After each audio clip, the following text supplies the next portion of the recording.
Alright everyone, welcome back to Round 2 coverage. Friday Night Magic from Lost Legion Games and Comics. In South Charleston, West Virginia, Round 2 features on your left David Libengood, I should say, top 8 competitor from last week's tournament, playing the same Boros Aggro deck that he piloted very well in that event. His opponent, if you've watched the stream before, you're more than familiar with a Mr. Max Turner, this week playing Blue-Green Delver. I know in the past, Max has been part of a little promotion we've had where we've let people from the stream pick the deck he plays due to a variety of circumstances, not the least of which was a pretty debilitating illness last week. It looks like we might have to put that last iteration of that to bed, as we've basically swung and missed in the last 3 weeks due to a variety of scheduling conflicts and illness. But tonight he is playing a blue-green Delver list, so it should be interesting to see exactly what is in his deck. I talked to Max before the round to figure out what he was playing, and he said blue-green Delver. And I said, well, I don't know if I want to put you on camera because I know David's deck is very aggressive. I think it might just be a whitewash. But he said in round 1 he beat straight mono red burn with Hell Riders, Reckoners, and the whole business. So should be pretty good. It's always good when you just have a blind flip on turn 1, as I'm now joined by, of course, my name is Zachary Evans, joined by Eric Schmidt, and Jordan Petio will join us a little bit later in the evening. So turn 1 blind flip on the Delver. That's living the dream, isn't it? And then followed up by a second Delver. No turn 1 play from David's aggressive deck, but we do see Rakdos Shred Freak on to... Not a lot of Shred Freaks going around anymore. It was a kind of a... Oh my goodness. Just double flip on blind flipping. When I put this match up under the camera, I didn't figure if the match ended very quickly, it would be Max's deck doing the beatdown. But, I mean, David's deck has tons of answers. I mean, he's playing the Spears and the... Is he playing Pillars, do you know? I don't think he's playing Pillars, but...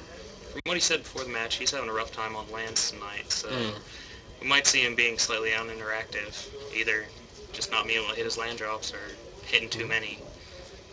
And David's paired up in this match. Yeah, David lost his first round, and then Max is 1-0. All Max is going to do is play 2 Delvers, flip them blind, and cast an Unsummon, and he's going to win this game. Yeah. It's very difficult because, as we do see David scoop him up, that time not struggling on land that round, struggling rather on the other cards in his deck, which would do anything proactive. So Max Turner quickly moves to 1 game up in this round 2 match. It's very difficult sometimes when you're choosing feature matches, and I know this is first world problems, or like no one is really concerned about this, but you always try to pick games that provide some kind of variety, but at the same time I almost always want to pick whatever 2 mid-range decks are playing against each other, just so I know the match will go longer than 10 minutes. I always inadvertently, or sometimes inadvertently, find myself straying away from like the burn decks or the really aggressive decks, because I know like one way or the other the match is going to be over like 10 minutes, and then I'm going to struggle to find something else. Yeah, we've got David, who playing Boros again, and then Max is playing Blue-Green Delver. No, thank you. Max is playing Blue-Green Delver tonight. Let's tell you, Jordan. You just joined us.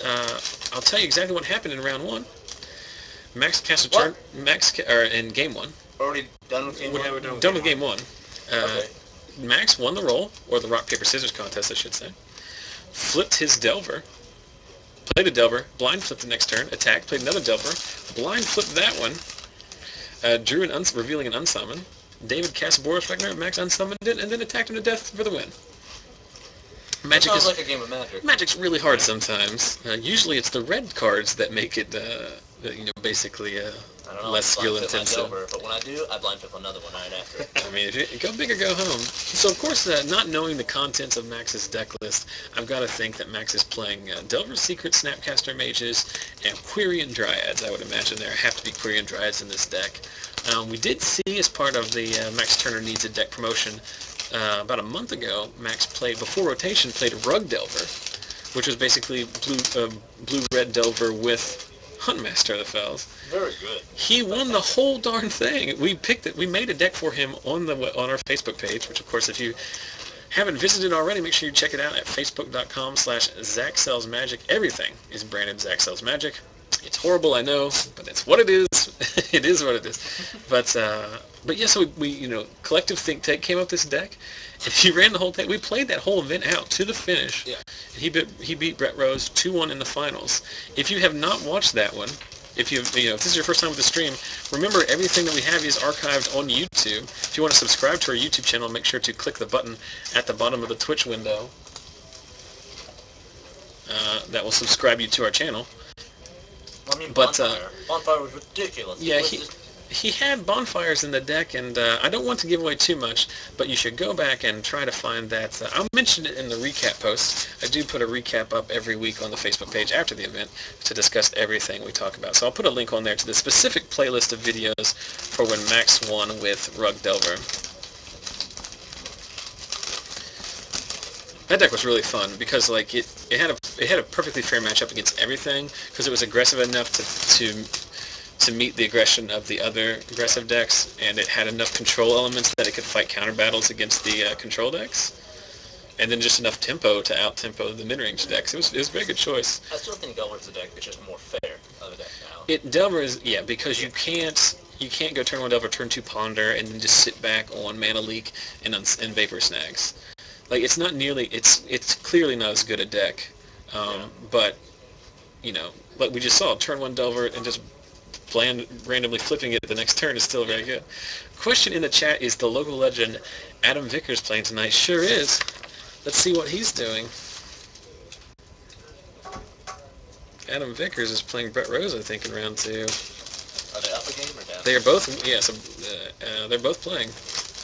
Big Vickers is playing Grixis Control. More importantly, let's get back to the action here. No turn 1 play from Maxx. Kept a 1-lander, it looks like, and that 1-lander was the Hinterland Harbor, which allows David to get in there with a turn 1 Stromkirk and a turn 2 That must be a Loyal good hand of 1 mana stuff. Loyal Legionist. Legion Loyalist. Loyal Legionist. Well, so that was fun.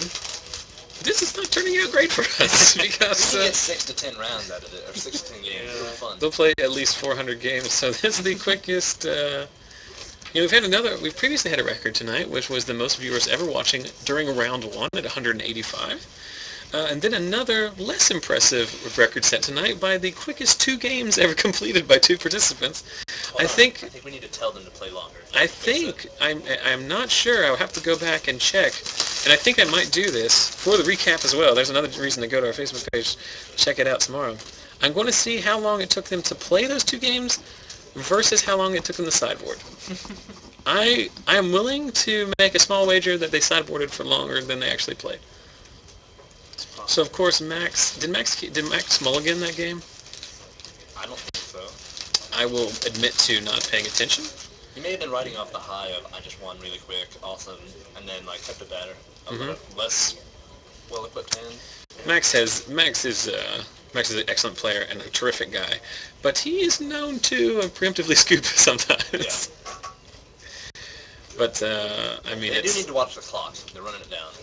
With only 36 minutes left in the round, it's going to be a squeaker to see whether or not they can get this game in. Oh, he did mulligan, I remember. He did mulligan that game. So he mulliganed to 6 on the play with 1 land. It was tapped. He missed his other land drop, then did not draw it on turn 3 and decided that was it.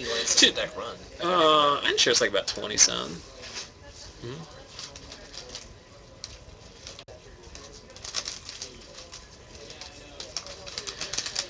And, not to discount, he did miss 2 land drops, and also not to discount the fact that David's draw that game was pretty aggressive. Turn 1 Stromkirk, turn 2 Haste Goblin, turn 3, did he play Reckoner on 3? Yeah. It's going to be a tough, regardless of what Max's draw was, it's going to be difficult for him to fight through, let alone on one tap land. So we move to game 3. Maxx deciding if he wants to keep this one.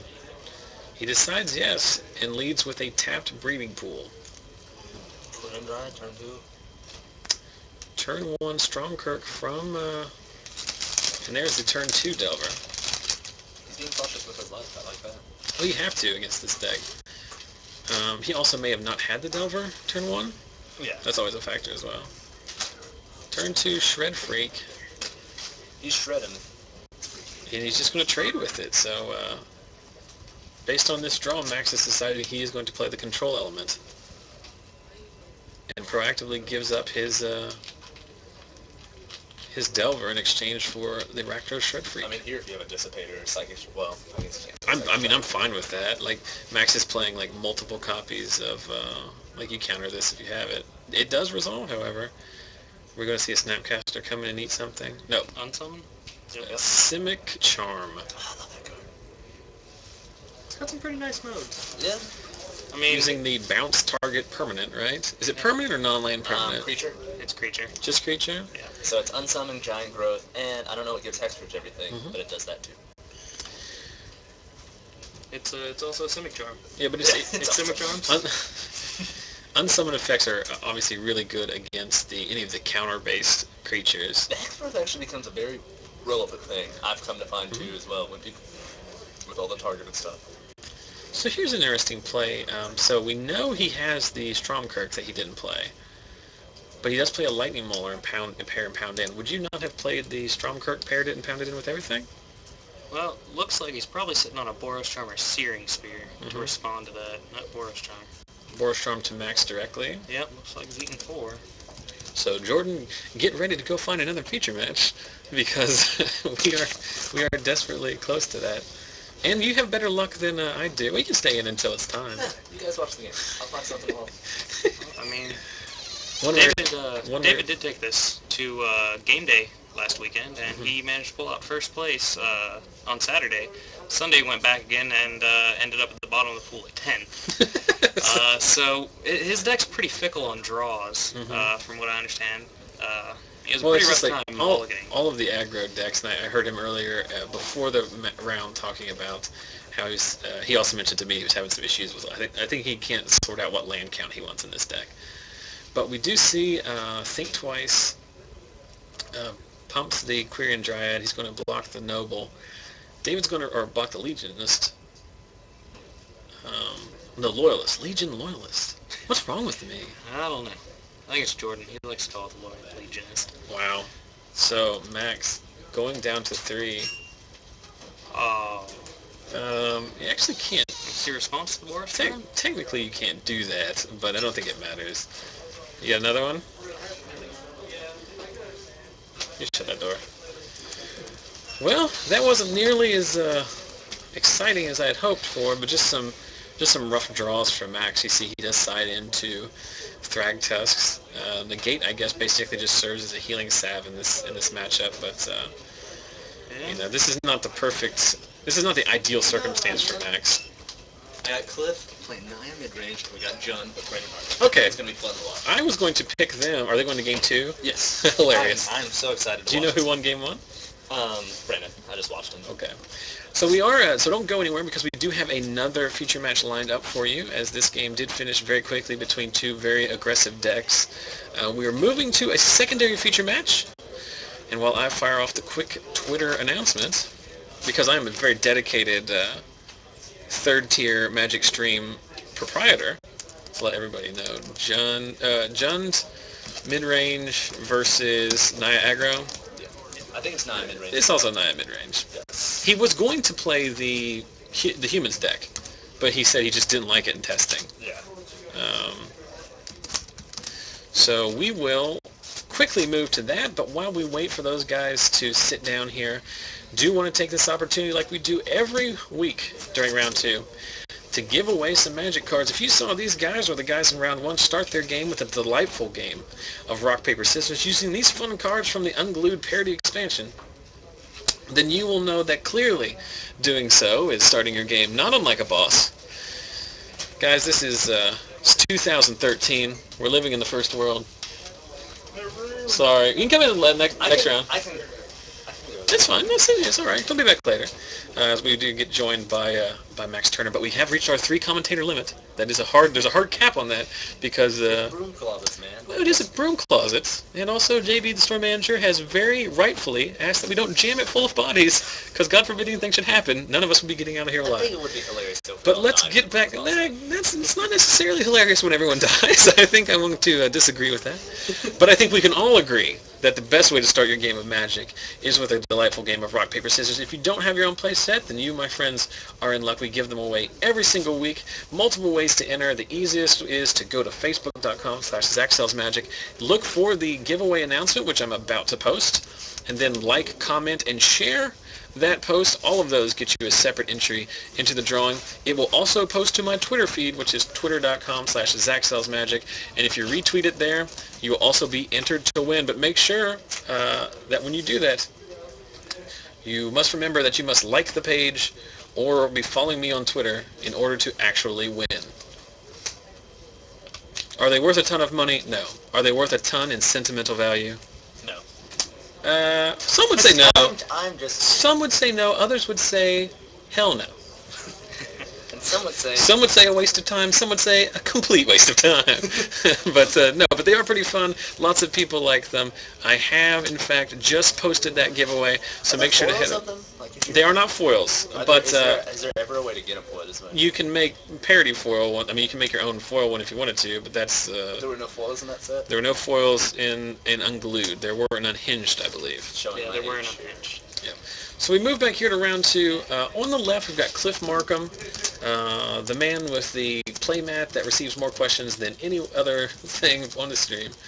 Actually, the number one question I get, do you guys want to, this is an interesting trivia question. Let's see, you guys don't answer. Let's ask the chat. So for our 168 viewers, what is the most common question that I get asked as the proprietor of this stream? No, there's one question I get asked more than anything else.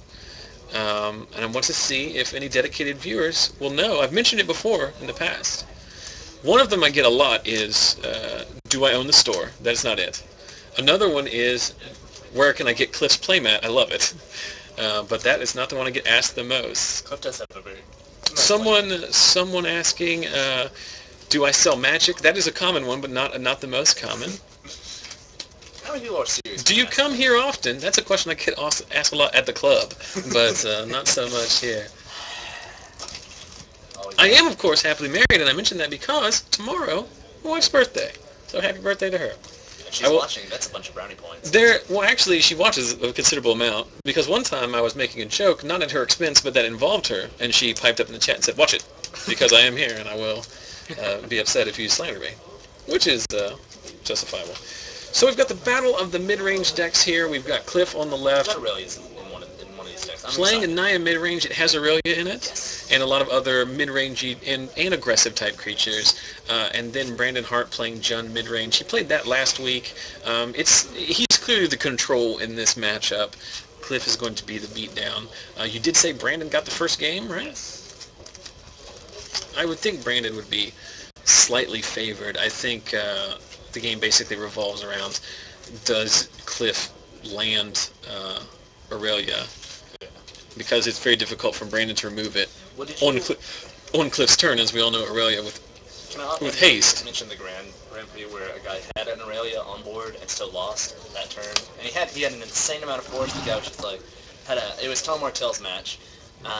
He attacks with the Aurelia, but then just sees the writing on the wall that he can Blasphemous Act, hit his own Reckoner, hit him for 13, sack another creature to his Cartel Aristocrat, hit him for 2, and it was like fun times. That sounds cool. I'll be honest, I wasn't listening intently because I was looking at various answers to our questions.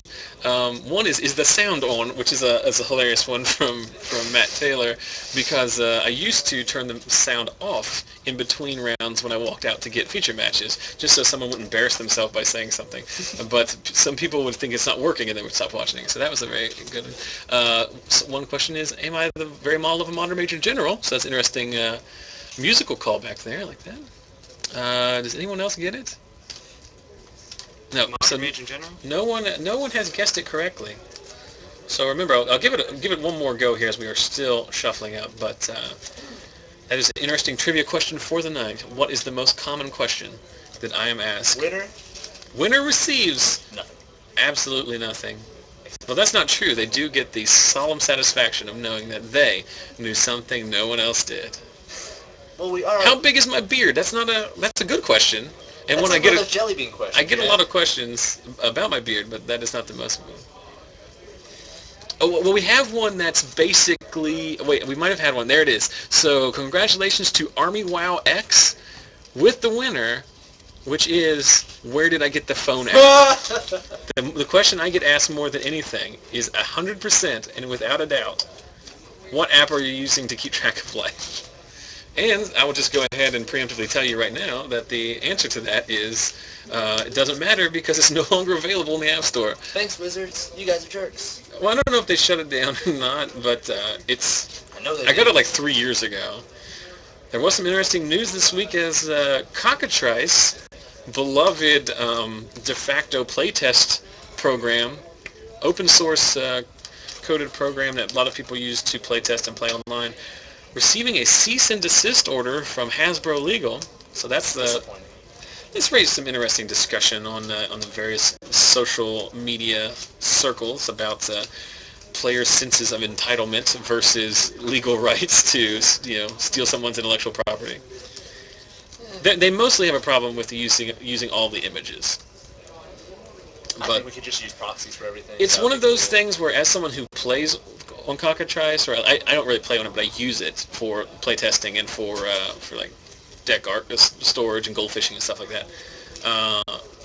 It's inconvenient, and I'm not thrilled about it. But at the same time, I can't argue that Wizards has the right to be like, "Hey, stop stealing literally everything that we put out."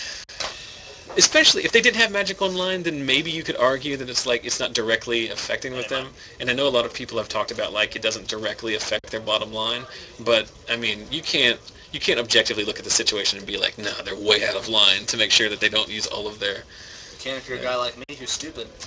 Well, you might be wondering why we're not paying attention to the match. That's because 2 mid-range decks don't do anything until about turn 4. Land, go. So the fact that Cliff has not immediately played his 3rd land suggests to me that he might be stuck, but here comes the Stomping Ground. Tapped again. So a battle of tapped lands, or tapped shock lands, Maybe. for the first few turns. Is Brandon actually playing Jund? I may have gotten that wrong. He's playing Jund.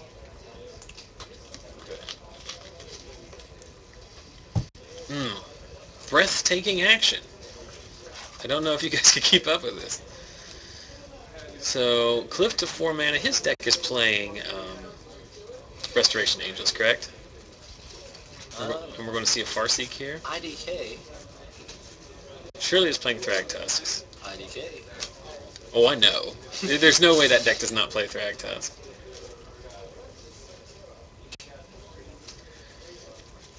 So turn 4, Farseek nets Cliff.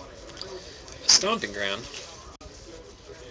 Passes back to Brandon with 3 shock lands, perfect mana, and no play.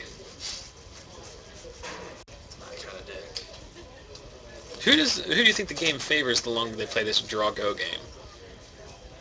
I think we're going to see Brandon favored more in the extended match. I don't know if they are both playing bonfires or not. I know Brandon is. So what do we have here, Huntmaster? That is a Huntmaster. Huntmaster of the Fells, or as he's known in German, Jägermeister. Interesting. I'm all full of tidbits that no one cares about tonight. Oh, don't forget to remind me to tell you about my sweet play from standard playtesting on Wednesday that I started talking about during round 1 and then stopped talking about because they were playing Magic, and I probably should have talked about that. But we do see turn 4 Huntmaster from Brandon, that's some 2 life and a Woof token. A woof? Woof. Can we see Aurelia here? Aurelia actually not that good here. Is Aurelia 3-4 base? 3-4 base. What about Thragtuskerton? Thragtuskington? Swagtusk? I like Swagtusk. It's pretty sweet. Thraggy Tusk. Slappy Pappy. Where? I actually kind of hope they reprint him. Who, Thragtusk? Yeah. But with other cards reprinted as well on top of him. I'm going to run you out of this room But if you tell me. But There's no Like reason. the former meta, where we had like 3/3 first strikers, like with Blazebacks, you had Torpor, which shut off enter the battlefield effects. If you have stuff like that, you can reprint them, and it's like a more fair card. But Yeah, when they I took just out don't. all the nerfing stuff off of him. I just don't think that.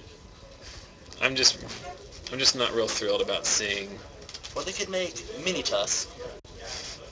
gains like a 3-3. He gains you 2 life. He dies, he puts in a... I don't. It won't be the worst thing ever, but I mean, they made that mistake when they reprinted 2 cycles of Titans, because they just slogged the format down for so much. The format obviously changes, but it's not like this Titan stops being good the second year. No. And it's not like Primeval Titans stopped being like something that was all over everything. Was like, oh, is there another 6-drop you want to play? No, you're playing Primeval Titan, right? You're playing red? Inferno Titan. Yep. Playing white? You're probably playing Elshnorn. And Sun Titan, JK. That I don't know if that was a deck or not. So Cliff serving in with his Thragtusk, Brandon chumping with the Wolf. Let's see if that sticks. Well, they're going to trade because Thragtusk has 2 damage marked on it. Oh yeah, Huntmaster. but it looks like Cliff is going to flash it in Angel here to effectively save. Yep. So 5 more life, a Beast token. I wonder where my Adam Vickers token is. I've forgotten it somewhere. Is that a damnation I see? Oh, you, sir. I do have damnation. Talk about that. No, that's mine. It is mine. The worst. You can find one later.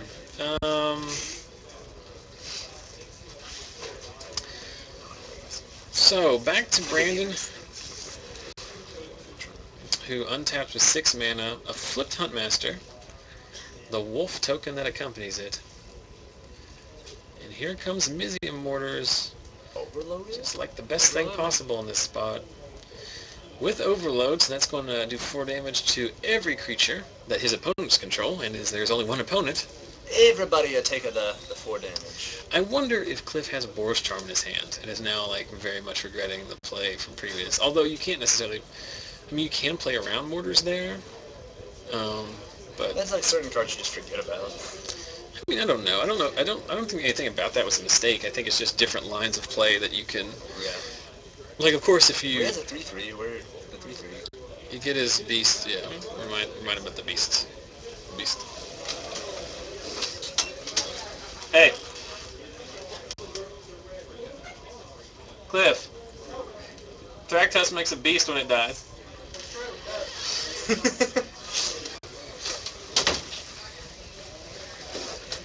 Now I know what eventually someone in the chat is saying, and maybe what Brandon Hart is saying in his head is that, hey, that's like a missed trigger or something, and you're not responsible for telling them. But here's what we do on future matches: is if I can correct it, and in the interest of keeping everything honest, I'm going to do it. Because sometimes we miss things, and God knows everybody the chat explodes. Up till 4 months later, I'm still getting comments on YouTube. I have told about Brandon's mistakes in the past to his benefit, and I will continue to tell other people as well. So I will not feel bad about that. I think it's just good for the game, right? I don't know why I'm so defensive about that. And I mean, we're sitting at an FNM, which is, casual level, and it's a learning experience. Eric, are you suggesting that this is not comparable in both quality and gravity to a Pro Tour or perhaps the World Championships? Not at all. Many of our competitors have in fact seen the World Championships on the internet before. So I mean, that's basically the same thing. Yeah, and there it was in fact in the chat from Montoya Fan 33, who remembers the infamous Cyclonic Rift incident. I was here for You were here for that. You tried to correct it, but despite you having mentioned it earlier in that round, I completely forgot. And long story short, someone accidentally Cyclonic Rifted their own permanent, and I didn't correct it at that point because honestly, by the time I could correct it, the game had gone to a point where it was not. You can't easily back it 15 up. turns later, what do you do? Like, that restoration is still on the battlefield. Like, I don't know if you know that or not. And I think technically at this level, like if you want to get really technical about it, at FNM like competitive level, like there's no such thing as a miss trigger. There isn't. Yeah. So Loxodon Smiter comes down while we're talking about complete nonsense. Beast token. Beast token eats an ultimate price, and he follows up with Avacyn's Pilgrim. Not nearly as good on turn whatever this is. But here we do see the one thing out of the Jund deck, which I don't know if Cliff is playing. He does have access to in his colors, but I'm not sure if he's playing a copy of Wolfrun. That's what we saw Brandon last week when one match where basically all it takes is one threat, and then the Wolf Run basically makes it lethal.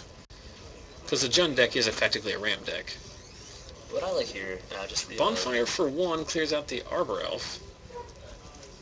Seems... I don't know how I feel about that. What did he bonfire over? He bonfired for 1 the hard way to get rid of the Arbor Elf, or the, I keep saying Arbor Elf, but it's a Absence Pilgrim. So Cliff's serving in with Loxodon Smiter, and it meets a Murder. Murder, we've talked about this before, Murder is one of these like very interesting cards that, like on the surface, you would think, oh, like Murder's not playable, that's just like a limited staple. But the removal is so particular in this format. There is no Doomblade. Yeah. Well, here's what I'd like Ultimate to say. Price is the Doomblade, and it doesn't hit half of the creatures in the format. Brandon Hart, the guy playing that card, gave me an eternal nightmare over playing that card in my trading post deck. Because he was like, you gotta go for the throat and Doomblade, but Murder, you never get to say you Doomblade something. Well, you murdered a creature. You murdered... That being, yeah, you're just playing it for thematic appeal. Yes. Have you ever murdered a Wormcoil? It's kind of hard, but you stab it in the face, and it's murdered. It's dead. Alright, so we see 2 Boros Charms and a Restoration Angel. So, he can cast both. Can he cast the Boros Charm in response? He can. So, Boros Charm, might as well cast it, because he's going to have to dump the rest of them. So, he's going to lose 2 Restoration Angels and another Boros Charm. No. And take 4 damage, correct, right? Yeah. But are they both hellbent now, or has Brandon still got a card? Brandon has a couple cards, I think. So Cliff ahead on board, but Brandon in a better spot in the long term. We see a Boros Reckoner. So that card... I reckon that's a good play. That card's a lot more difficult for the Jund deck to deal with. I guess not really. The more I think, if you think about it, he has Abrupt Decays, he has Murder, he has Thragtusk to gain some tempo. I like how everyone's says that Boros Reckoner answers Thragtusk, and I understand in combat that works, but typically when I play Thragtusk, I'm not really ever sending him over for attacks. Well, then you may be playing the card wrong, but I do know what you mean, I typically play creatures. So what's Cliff doing here? That's a very interesting attack. Basically suiciding in. Does kill the Thragtusk. This time he gets the beast. I would have reminded him too. Which Mike token is it? Mike Flores token. I gave that to him today. Nice. Pride. And then another Loxodon Smiter. So I think I'm fine with that. Trading for the front half of your Thragtusk. Get in some incremental damage. You gotta play around the detention spheres. You can't give Detention Sphere. There's no Detention Sphere in this match. But you do have to give Brandon, you can't give him infinite outs to draw answers. Yeah. Of course, he's going to serve in with his Beast. No blocks? He has a Smiter. Well, I think he has Wolf Run, too. That's why there's no blocks. Well, he's going to Bonfire, because he tapped 7 mana, then attacked. That's a clear tell. So he's going to do 3 mana to the Beast. Kill the creature. 3 mana to the Beast. But the Smiter... Smiter would live if it's only... Oh, no! Yeah, 3 to the dome. 3 to the dome.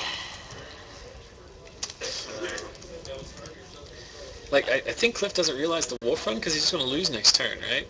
Yep. Brandon's going to attack, pump for the win. That's exactly what Brandon's you can't untap fast enough when you think that's the thing. There it is. It's hey. No. Did Brandon just miss an on one crit? 1, 2, 3, 4, 5, 6, 7, 8, 9. So he can attack for 6. No, so he's 1 short. He couldn't have done that. He could attack for 9 with pumps. So.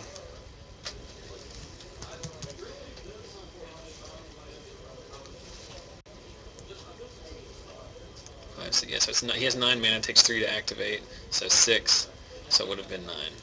Montoya fan, why did you throw away your tokens? You could have given them to us. Pat Chapin, Jerry Thompson. But you could have still thrown away Brad Nelson. Did someone in the chat talk about giving away their tokens or something? Threw them away. Did not give them away, he threw them away. So Cliff serving in here with the Loxodon Smiter. Cliff very politely showing us his hand, which is a whole lot of nothing.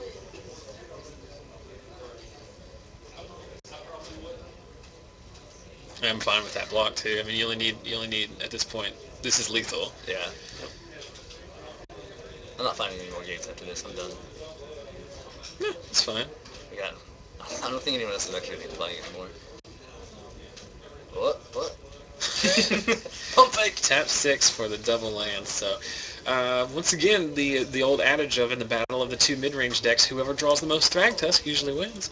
There's some interesting lines there. You could have killed the Beast token, but really the difference between these two decks is Rakdos Return, and that's what won in the game. If he was able to untap and put down even one of those Angels, Brandon never had enough mana to Bonfire for 4 to get rid of it, and then even with the Wolf Run, I think Cliff does win that race. So, congratulations to Brandon Hart. He wins this game 2-0. Both of these players were on one win, correct?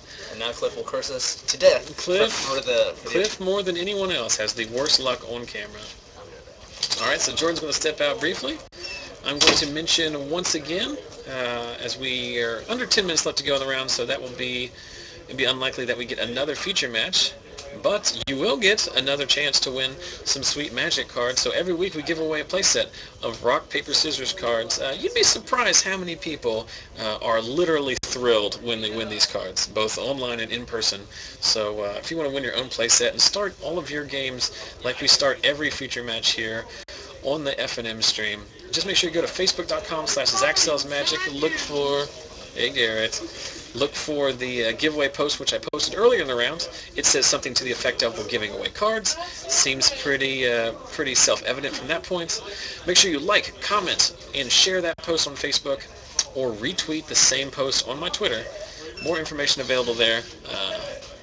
And as always, remember, you have to be liking the page. You have to like the page and be following me on Twitter to be eligible to win. So do all of those things. Jordan, you stepping out? Trades and leave. Gonna go play Commander? Not yet. I know I can't. And then one more time, we'll go ahead and mention the... I'll just make sure you shut the door so I can hear myself talk. If you are within the greater Appalachian Valley, Midwest Ohio Valley area, make sure to come on out Saturday, March 30th. Just under 4 weeks, or just about 4 weeks exactly, on a Saturday, for our Star City Games Invitational Qualifier, a $250 cash prize to the winner, as well as invite to one of 4 Star City Games Invitationals of your choice in the calendar year of 2013. The registration's at 11, event starts at 12 p.m., $25 entry fee, and the format is standard.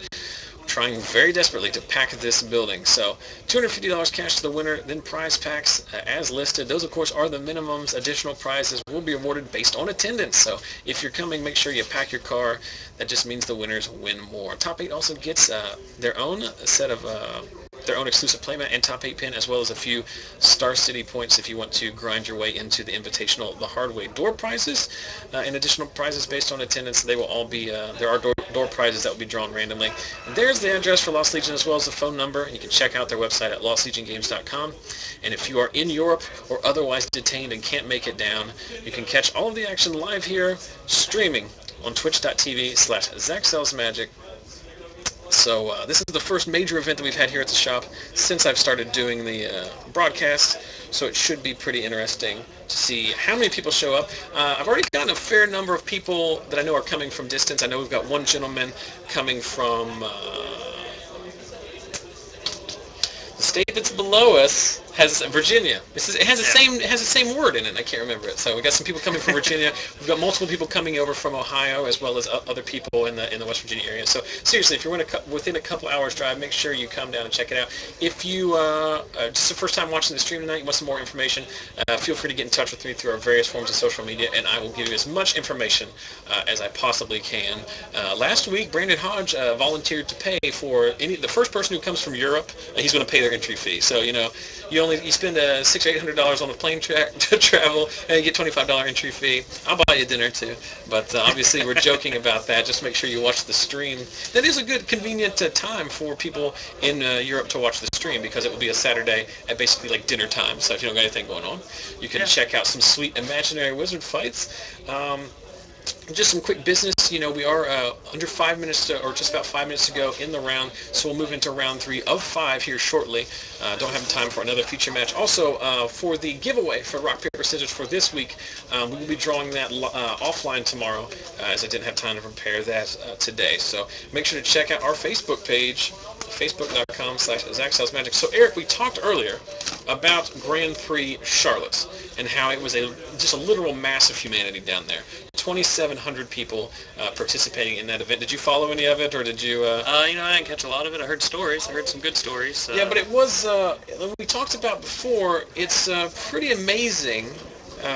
Okay, so just to tell the war stories, I started playing Magic in 1994 when I was 13 or 14 years old. And at that time, I try to explain to people that was an age of Magic without the internet. Without rules? Well, there was rules. It wasn't like the Wild West. Well, it was 4th edition, so you had but we had actual tournaments. We played mostly casual, like you're suggesting. Kitchen table Magic. But at that time, there was literally one store in the area that supported Magic. It was a comic book store. We had to get my friend's dad to drive us 30 minutes to the store. One tournament a week on Saturdays. It was very poorly run and just a hot mess.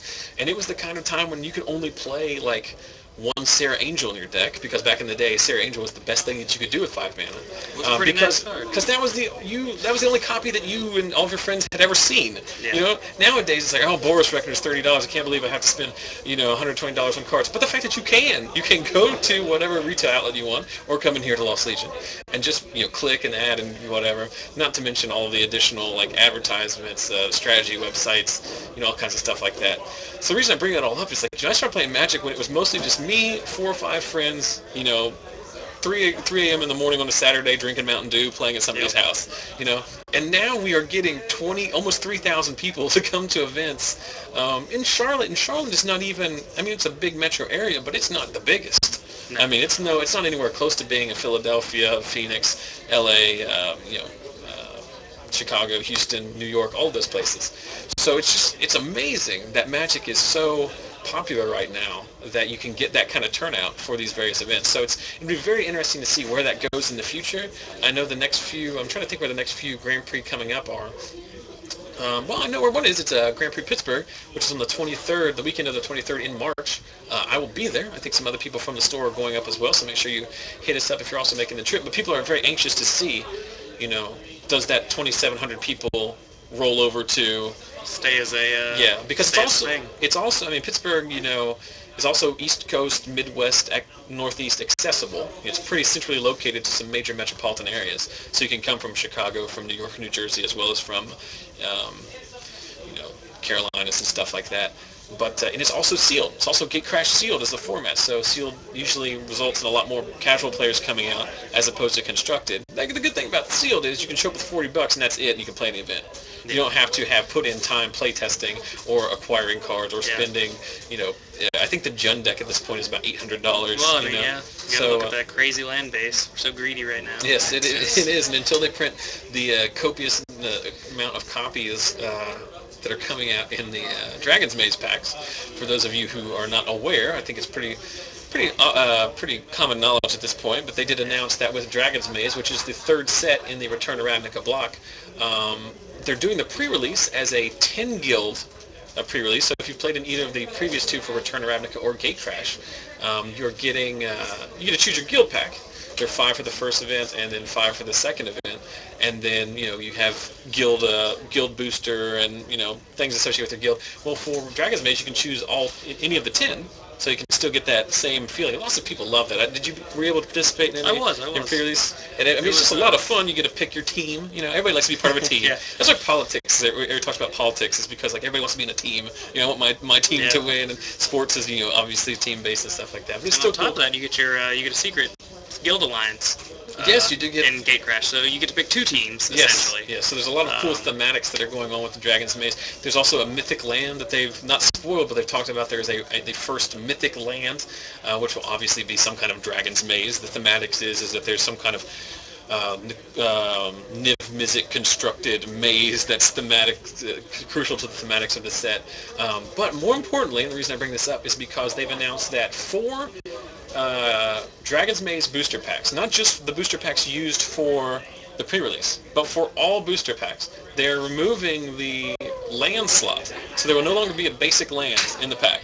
It will be a land from the land cycle of the block.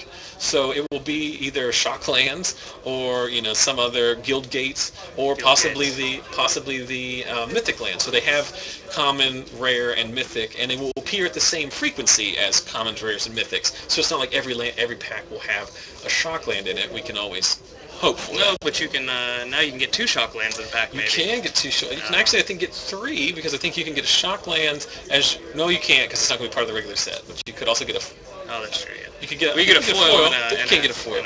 It'll be interesting. But anyway, that's going to, that's going to have a big effect on the price of shock lands. It will obviously drive them down. I think they'll end up settling about $5 to $7 card, which will help cut the cost of some things, which is pretty good because I don't know if you've been following we were talking about Modern earlier. You're getting into Modern, and we've had some Modern events here at the store. Modern is becoming incredibly expensive because not only is it a PTQ season and everyone is making a mad rush on all of the cards for their PTQ Pro Tour qualifier decks, but people are just buying out so many cards. They've bought out. There are no copies on the internet of the following cards: Thrun, Grove of the Burn Willows, Fulminator Mage, just all kinds of these absurd cards have just been bought out. Karn saw a huge spike.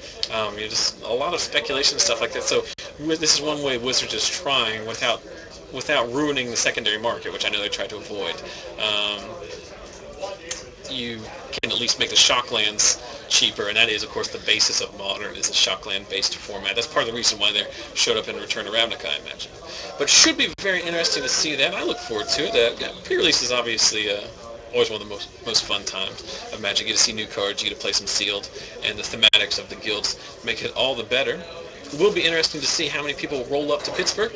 Like I said, if you are headed that way, make sure you get in touch with me on Twitter or Facebook or whatnot. And now, as we have moved the time in the round, so we'll be starting the next round here shortly. But this would be a perfect opportunity. I don't know how you feel, Eric, but I think this would be a perfect opportunity for everyone to click all of the various buttons on the page that they're watching and help us spread the word about our stream by subscribing to it. You can click the, let's see if I can do this. You can click the YouTube button right there, subscribe to our channel. Everything we've ever recorded is up on YouTube, including cube drafts, pre-release, booster drafts, tons of FNM, West Virginia State tournaments, as well as the Star City Games Invitational Qualifier. So tons of stuff you can watch back in the archives. You can also click this button to follow me on Twitter, @ZechSellsMagic. Interesting news and tidbits throughout the week, as well as updates on whoever's playing the feature match during the FNM stream. And then finally, over in the corner, this side, click that button to like our Facebook page. There's something wrong with the code in that. They make it very difficult. So it doesn't actually take you to our Facebook page, but our Facebook page is, of course, facebook.com/ZachSellsMagic. Updated daily with various news and content. This week, you follow our Facebook page, right? Yeah. Did you see this week the Dave Chappelle parody card that my buddy made? I did. It was very interesting. I've mentioned it on the stream. I'm going to try to bring it up. But I did mention that quickly became the most viewed post in the history of my stream, which is over 6 months old. So thanks to Chaz for posting that link in the chat there. So head over there and check that out. Make sure you like the page. That's literally the best way that you could help the stream is to just go to that page and like it. Then just follow stuff, and if you see an interesting article or something funny or whatever, you can check it out later, and it shows up in your stream, and then your friends see it, and then it just gets out of control there. I am trying to find that picture so I can bring it up and show that to everybody, because that was really fun. It was an isolated chapel that was made to parody Dave Chappelle. Bringing it up now, so bear with me. Oh, hold on. Technology's getting the better of me. Here we go. Mere seconds away. There we go. So check out this bad boy. This is, of course, the isolated Chappelle, which you tap to compare black to white, which I think is hilarious. But that was really cool. My buddy Ian Nolte made that. Ian is a practicing stand-up comedian. That is not a joke. He performs every week. So that's cool. We also had an interesting... Did you see the best opening hand in Magic? I did You see not. that one? I did not. That one, you'll have to go to our Facebook page to check out because that's going to be a little bit difficult to find. Of course, these are all perfect reasons to go and like our page, as well as check out the recap posts that I post every weekend after the event. We'll make sure we have the Chappelle photo as well as the best opening hand. The best opening hand involves the use of Astronaut's coupon, which is another parody card, which says target player gets you target drink. So it's a fun alcohol-based meme. So we are waiting here briefly for round 3 to start. Jordan has stepped out to rock some sweet trades and whatever else. There's a 0% chance that Jordan was going to stay in here. This is the same thing that happens every week, is that he comes, he's very excited to, but then he's got the itch to go trade and to play Commander. So he might be stopping back in. We might get some other people checking in throughout the evening as well. We do have, like I said, 38 people here tonight. For those of you who've watched in the past, there was a streak of weeks prior to, I don't know if you were coming to the store at that time, Schmidt, but before Christmas we had 5 weeks of 40 plus players. I think I was here the week we had 48. Yeah, that was the largest one. You were here, and that was the one that Corey lost in the finals. Yeah, he got second place. Yeah, and the winner of that one, Garrett won a box, which is pretty impressive to win a box at your FNM. Yeah. So that was really cool. But we're up to 38 tonight. Actually, we did have some people join after the fact, so we're up to a smooth 40. So 40 exactly tonight. So there's no doubt that we're going to have some good matches tonight. We do have a lot of players, means a lot of good Magic being played, means a lot of interesting choices for feature match. So we should check into that shortly. I guess someone is going to time out there, or going to turns out there, as we were waiting for the pairing. Anything going on in the chat? Looks like we have some people hoping for some onslaught fetches, but yeah, there's a question about what there's a lot of speculation about, are they going to reprint fetches as part of like the core set or something, because the onslaught fetches are not part of the reserve list, and obviously the Zendikar fetches aren't, because they are, you know, very recently.